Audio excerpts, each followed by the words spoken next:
मैं हूं मिस्टर राव और आप देख रहे हैं मिस्टर राव चैनल। आज हम आपको बता रहे हैं बिस्मा नाम के मैनी और इस नाम में छुपे राज।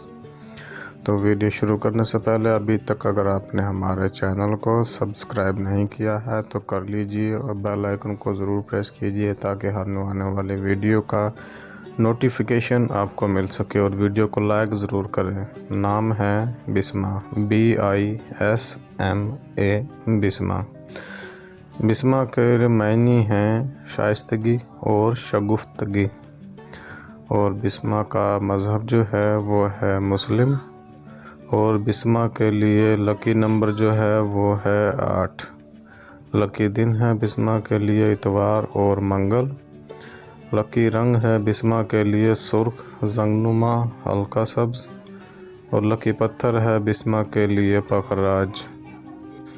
लकी धाते हैं बिस्मा के लिए तांबा। वीडियो पसंद आई तो इसको लाइक ज़रूर कीजिए और अभी तक अगर आपने हमारे चैनल को सब्सक्राइब नहीं किया है तो कर लीजिए। बेल आइकन को ज़रूर प्रेस करें ताकि हर न्यू आने वाले वीडियो का नोटिफिकेशन आपको मिल सके। अपने नाम का मतलब जानने के लिए कमेंट में अपना नाम लिखें।